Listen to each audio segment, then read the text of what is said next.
Hello, I'm Anne-Marie Courtney. I'm a mechanical engineering lecturer in STEM in MTU Kerry. I use she, her pronouns. The project is called Queering the STEM Maths Curriculum, and it's about lecturers in allyship with our LGBTQ plus students or non-binary students. Despite the legalisation of same-sex marriage and the Gender Recognition Act in 2015, more must be done to improve the experience of our students on the ground. My project is influenced by a lot of things, particularly the following two reports, and also making a determined effort to listen to the voices of our LGBTQ plus students.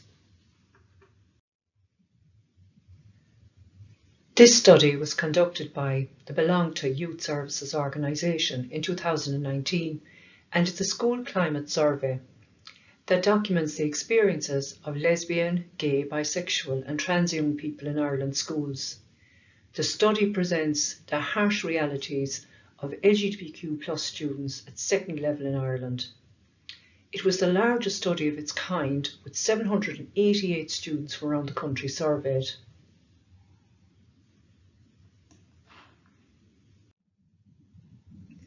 Page 6 of the Belong to report makes for harrowing reading, as it documents the issues this minority group are living through in second level on a daily basis. There are higher incidents of suicide, suicidal ideation, self-harm and depression in this group compared to their peers and compared to the general public. There were also higher rates of absenteeism in order to avoid victimisation. They reported hearing teachers making negative comments about their gender expression, dead naming them, misgendering them, and so on. On the plus side, the Belong to report stated that there were positive outcomes when staff members, school curriculum and school policies were inclusive of non-binary identities. The findings of the report indicated that these inclusive measures resulted in students being more likely to feel accepted by their peers with an increased sense of belonging, and that they were less likely to miss school to avoid victimisation. This brings me on now to the TCD study. And sadly, the study carried out by Trinity College showed that the problems from secondary school don't necessarily stop at the third level door. This study was about understanding the lived experiences of the gender minority students in Irish third level education. It wasn't a very big study. There was around 123 people or students taking part in it from higher education institutes from all around the country. And the study looked at the experiences of current students and those who left education early from the gender non-conforming students. Now, despite policies on gender identity and recognition, there is a lack of insight into the reality of the lived experiences of gender non-conforming students. 8% of the respondents reported harassment by teaching staff. 45% reported being harassed by fellow students. 26% were misgendered by teaching staff. 15% considered or had taken a break from their courses or were gone from their courses. And 23% sought special accommodations from teaching staff, in particular to take into account unwellness due to hormone replacement therapies or medical transitioning. And there were particular barriers for trans women in STEM. Former and current students who presented at a recent online seminar hosted by EDI in Cork a short while ago reported on the many good practices they saw across the MTU. They appreciated the development of policy which offered them more protection. They reported on the excellent health services and the provision of gender-neutral bathrooms, particularly on the Cork campus.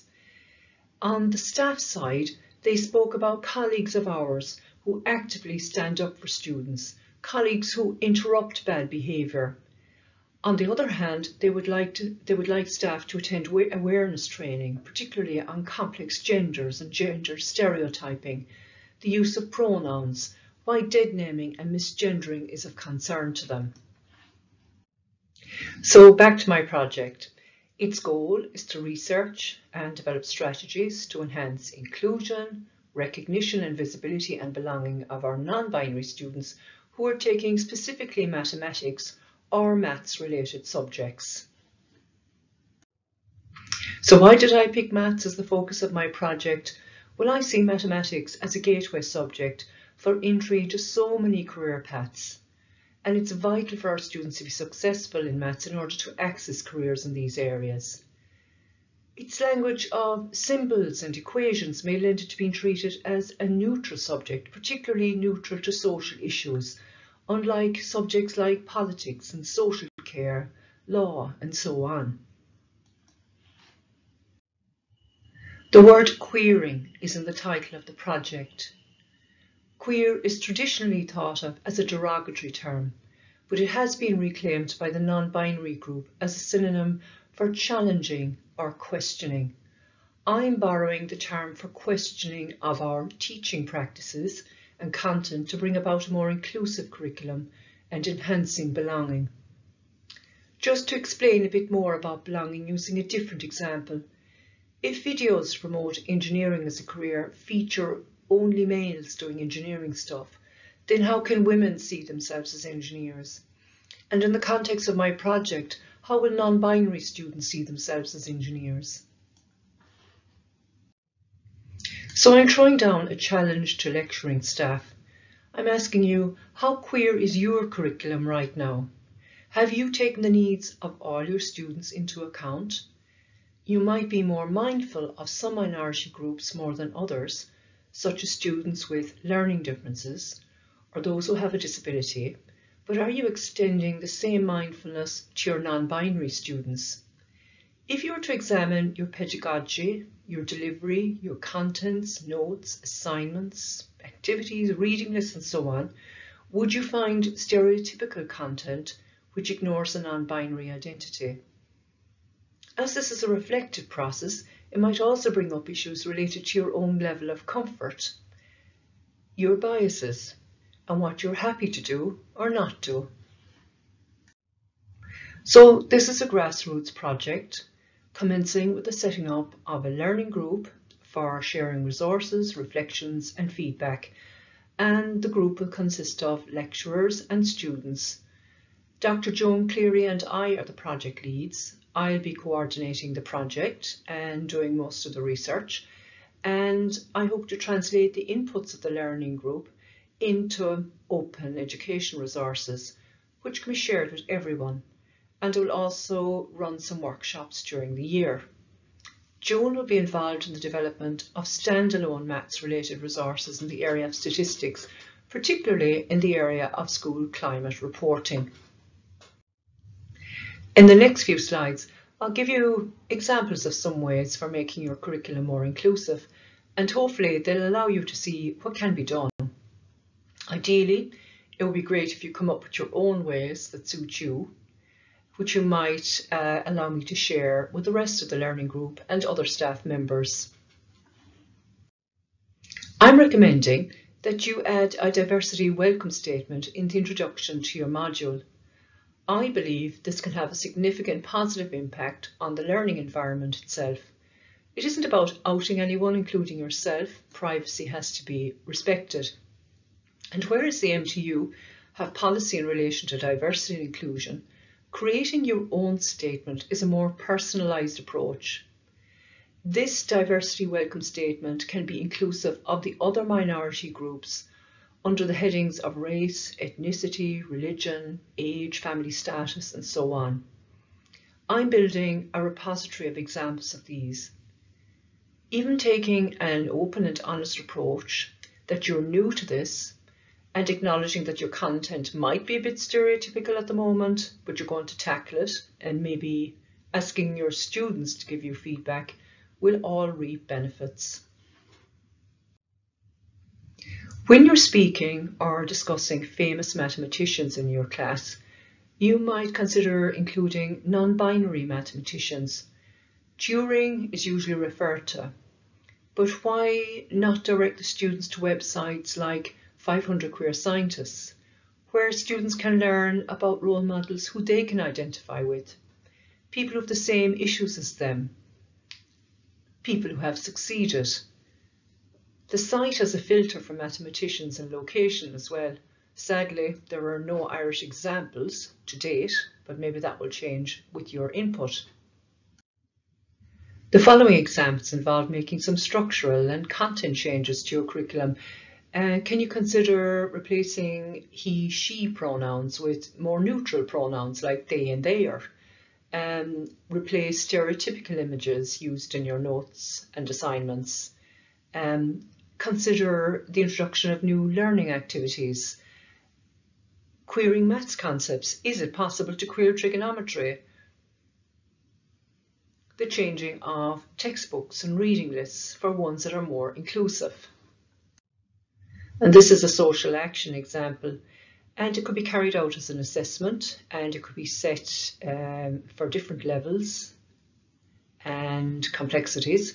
And the example here is students carrying out their own MTU climate study to collect information on the lived experiences of the LGBTQ+ students. And there is a lot of learning in designing the research instrument, analysing the data, comparing it to national reports and so on. So I'm asking lecturers who teach maths or maths related subjects to become supporters of the project. You can decide to be a supporter outside of the learning group, but it would be ideal if you became a formal member. I will send you on terms of reference with an invite to joining Microsoft Teams, which will allow you to access documents, reports, examples, templates, and so on as we go along. It'll also allow you to chat with members of the group. And I can assure you that the terms of reference will not be setting out any onerous demands on you. I'm very conscious of the workload that people are under and how it varies from one end of the semester to the next. And you can decide how much you can offer to the group. I would be grateful if you could share examples from your own teaching practice on Teams. If you've already made efforts in relation to inclusion in your own teaching, in relation to gender minority groups. I'd be delighted if you could share reports, papers, examples you might find during the course of the academic year. If you can get access to any statistical data in relation to academic climate studies, that would be so helpful. And any eureka moments, as I said already, if you find a way to queer a particular maths area like calculus, trigonometry, whatever it is, please let us know. And provide any feedback. If you were able to do something and it worked, let us know. If it didn't work, if there are issues arising, let us know that as well. This is all about learning as a group. It would be great as well if you can attend some meetings or some workshops during the course of the year. And remember, any change you make, no matter how small, it can bring about a positive effect. I hope that after listening to this presentation, that maths and maths related subject lecturers from across the MTU will share the belief that this is an important project and will come on board with hearts and minds to make a difference in the lives of our gender minority students. To conclude, an LGBTQ+ inclusive curriculum benefits all of our students by promoting acceptance, empathy and respect. For more information on the project, please contact me at the email address here.